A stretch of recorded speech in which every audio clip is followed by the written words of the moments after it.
Cup శనగపిండి, soda, ఉప్పు వేసాం కదా, పసుపు కొద్దిగా. శనగపిండి పేస్ట్ ఇలా కలుపుకోవాలి. 2 స్పూన్ల శనగపప్పు, జీడిపప్పు కొద్దిగా,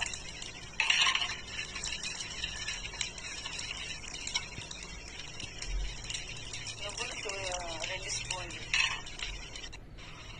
మిక్సీ జార్లో వేసుకొని ఇలా కట్ చేసుకోవాలి. మొత్తం ఇలా కట్ చేయడం అంతా పెట్టుకోవాలి.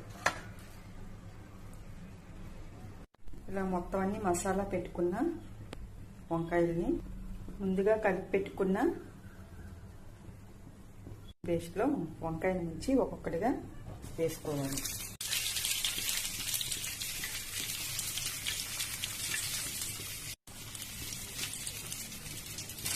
ఒకవైపు వేగాయి కదా, రెండో వైపు తిప్పుకోవాలి.